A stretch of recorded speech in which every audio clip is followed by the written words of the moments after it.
in order to, I suspect, ease tensions between both territories?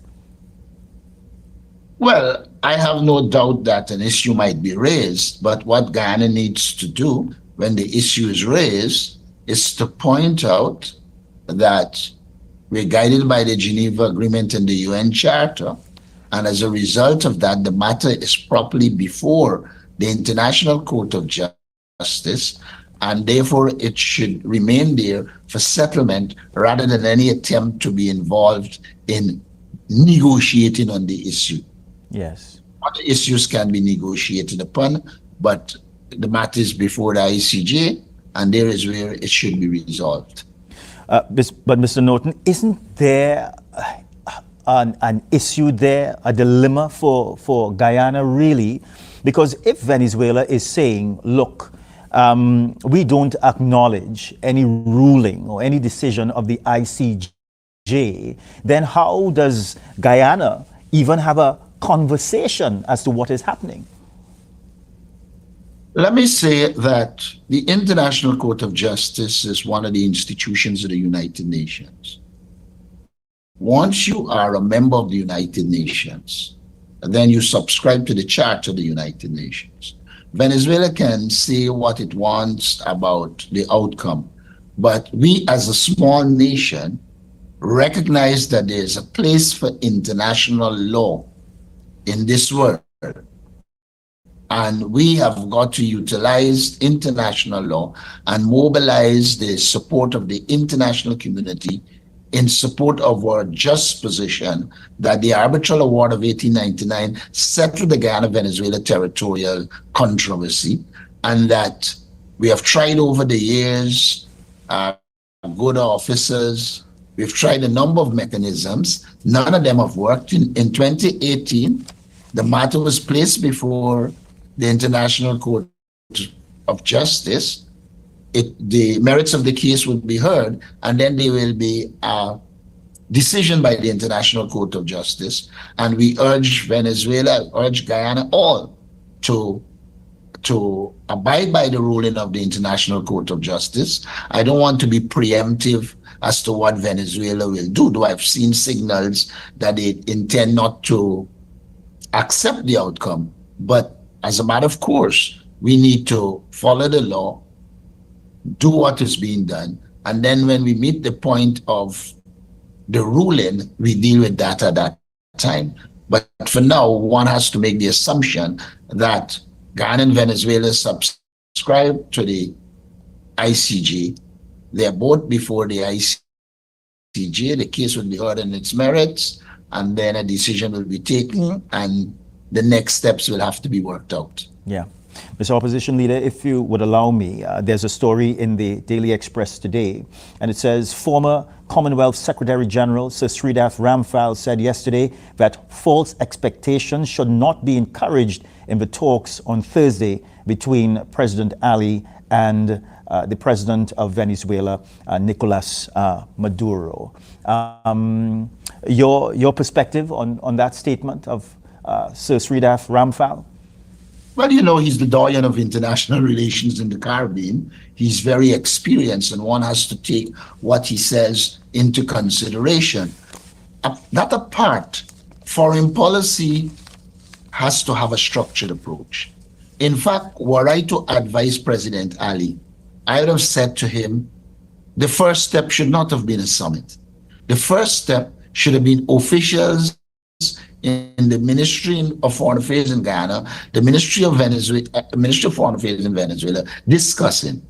When you arrive at some kind of agreement, you then move to the level of the foreign ministers. And once the foreign ministers could negotiate and tie up whatever arrangement, then you can talk about a summit at the level of the presidents. And therefore, I do agree that there shouldn't be any false expectation, because the very process, in my opinion, is flawed.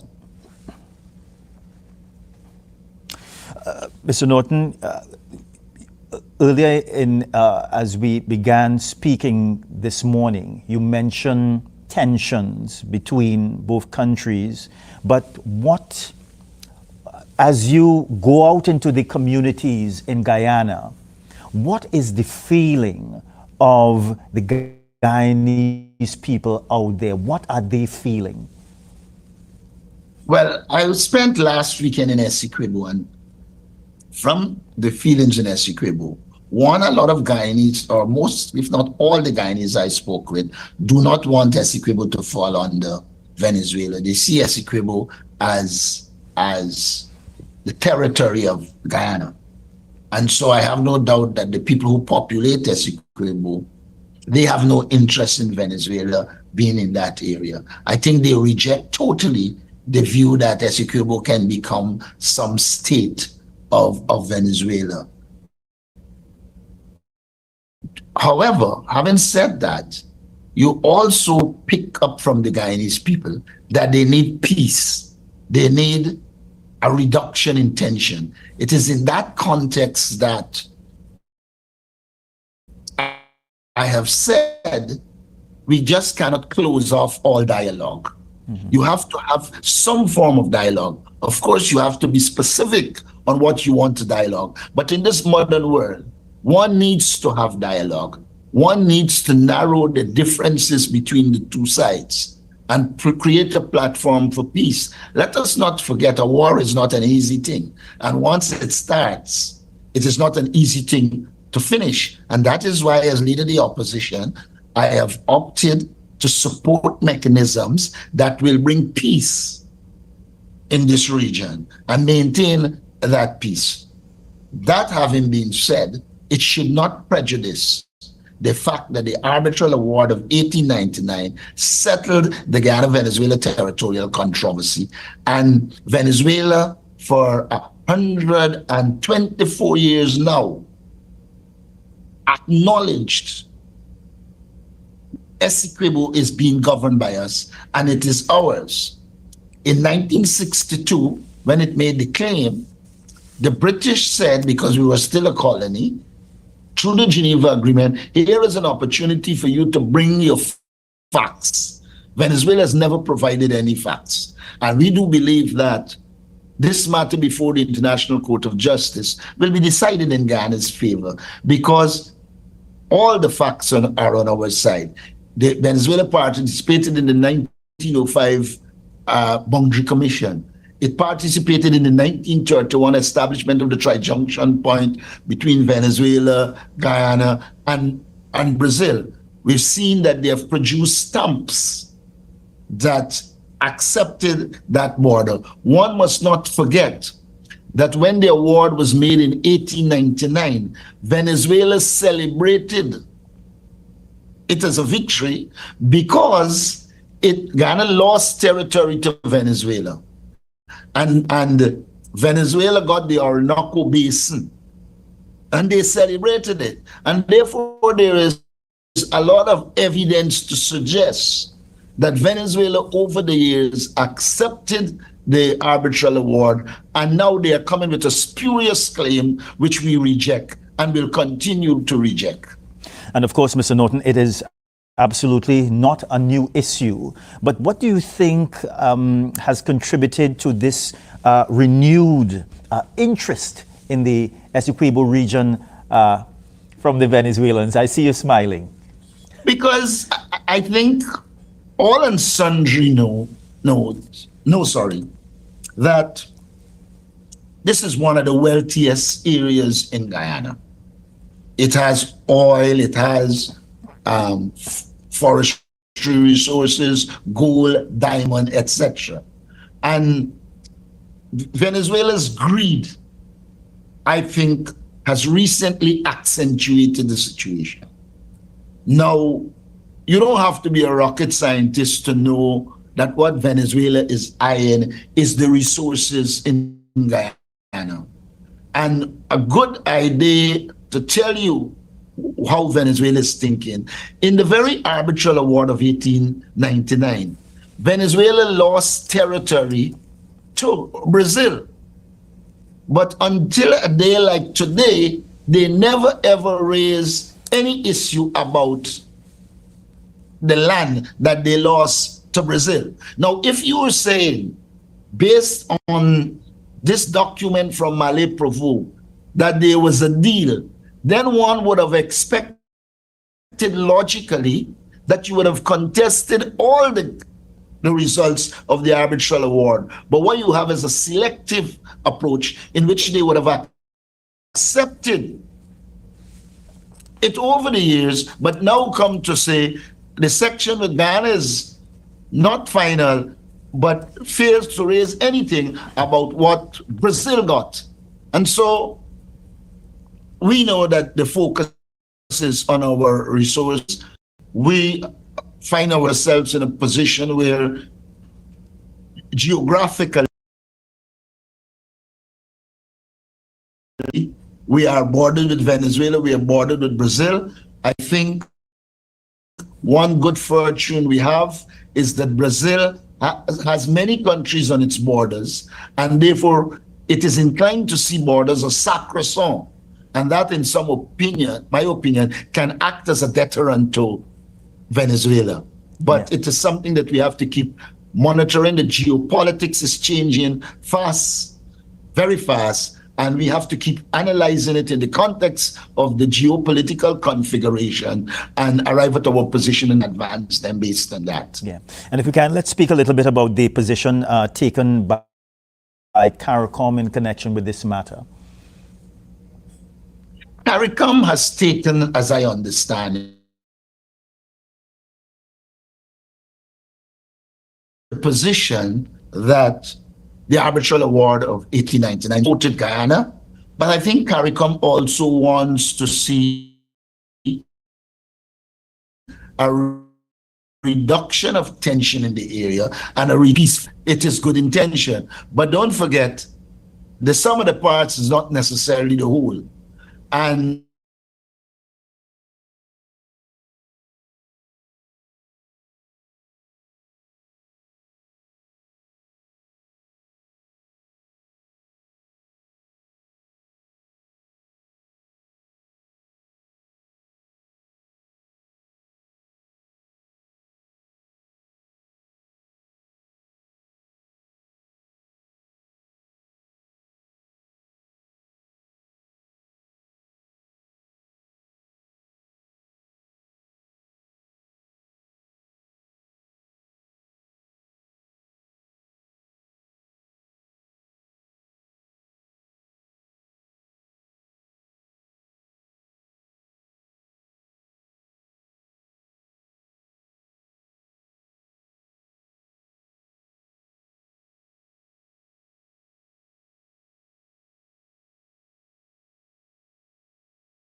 which speaks to inclusive governance, ensuring that the people and the stakeholders are involved. I also think that the government should proceed to implement Article 33 of our Constitution, which makes it obligatory for all Guyanese to be in support of the defense of the territorial integrity and sovereignty of Guyana. Yeah, I know that also that Guyana is in mourning because of the fatal helicopter accident that happened a few days ago. What's your perspective on that, sir? In the first place, there's a big worry as to why so many senior officers was on one aircraft in the area. We know it's dense jungle. We know that they always have the problems of visibility. I don't know the details. What I do know is that there is need for a proper investigation, an independent investigation, which main purpose must be to ensure that what happened again does not happen again. The Commission should review all the facts and make clear recommendations. I have expressed sympathies to the families, the additional survivors, and speedy recovery and re-entrance into society, because those events have been traumatic. And so I take this opportunity to repeat our condolences to the families. And we urge the government to do everything to ensure that the two survivors get the support they need so that they can overcome stress, etc. Yeah, Mr. Norton, I think that we're having some audio problems over there, but I think that we do get the gist of what you said about this matter. As we near the conclusion of our discussion for this morning, Mr. Norton, what's your message? What do the Guyanese people do over the next few days as they near this meeting between the president of Guyana and also Venezuela? I'm really sure that we know the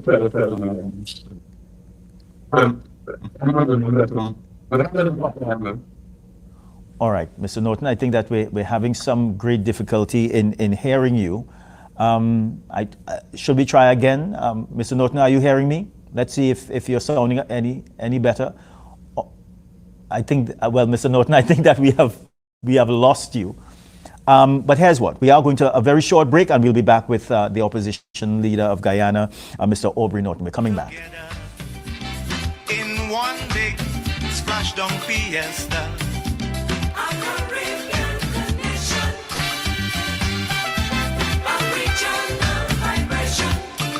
I say we jamming.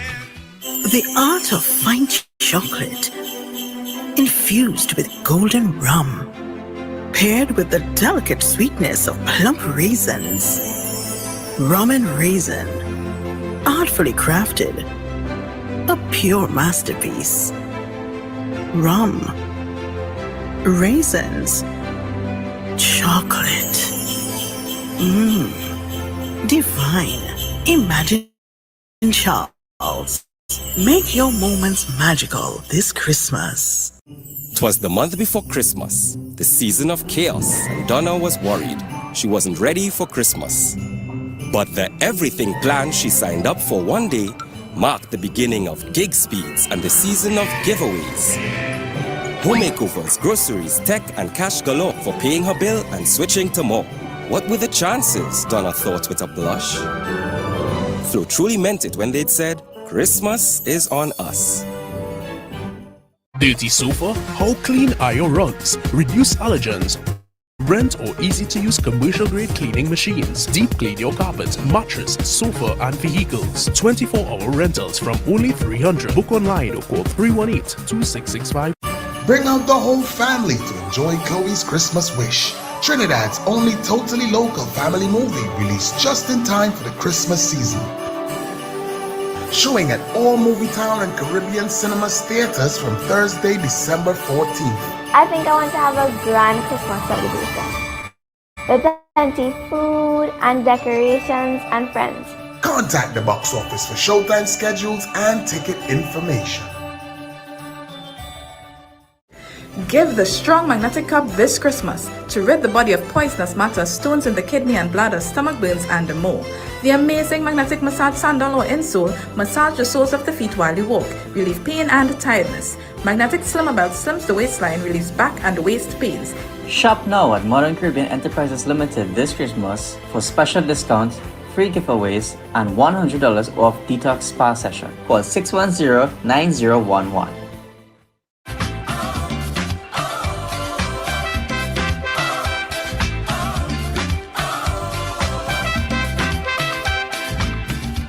All right, and this is what we're seeing here.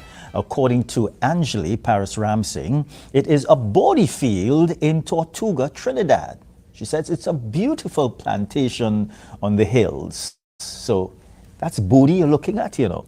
Angeli, thank you, as always, very much for your photograph. All right, so we are continuing our discussion this morning with Mr. Aubrey Norton, the Guyana opposition leader. Mr. Norton, thank you very much for staying with us this morning.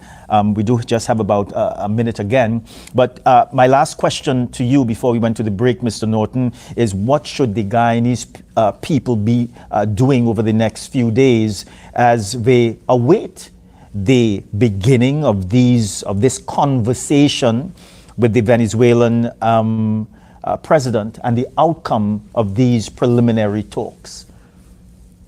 The Guyanese people need to be calm but focused. The Guyanese people are clear in their heads that this issue is properly before the International Court of Justice, and therefore they will not support anything about the territorial issue being discussed or any decision being made.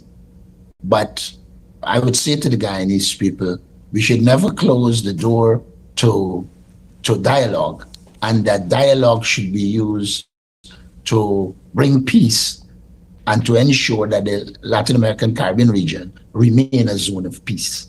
Yeah. Aubrey Norton, Guyana opposition leader, it was a pleasure speaking with you this morning, sir. And thank you very much for your take. Yeah? Bye for now, sir. Okay. Okay. All right, so we are going to, I suspect, open up the lines to you to take some calls on this matter and any other matter that you wish to speak about this morning. Of course, we do have some other interviews for you that we are lining up right now for you. But what we can do, Madam Producer, can we open up the lines now? Yeah? All right, so you're calling us on 623-1711. The extension is 1995. So we just have a few minutes, huh? But it's going to be very, very interesting to hear some of your comments on the Guyana, Venezuela border controversy and a number of other things that you may have here that you want to tell us this morning. So, Ali to talk, peaceful coexistence with Maduro, not Essequibo. Guyana President Irfan Ali says his meeting on Thursday with Venezuelan President Nicolas Maduro would be confined to discussing the need for peace and respect for international law despite their ongoing border dispute. All right, so the lines are free. You are free to call us on 623-1711. The extension is 1995. We just have a few minutes to take your calls. Years later, protest, school finally opens. Ramai Trace Sanatan Dharma Mahasabha Primary School in Debe is one of 4 schools commissioned by the Ministry of Education before the start of the next school term. And no Munilal, MP's name not on school. 10 years ago, Ramai Trace Hindu Primary School in Debe was renamed the Dr. Rudal Munilal Ramai Trace Sanatan Dharma Mahasabha Primary School in honor of the Member of Parliament for Oropouche East. Yesterday, when the school was commissioned by the Ministry of Education, Muninal's name was nowhere to be seen. Hey, everything is bacchanal, boy. Oh gosh.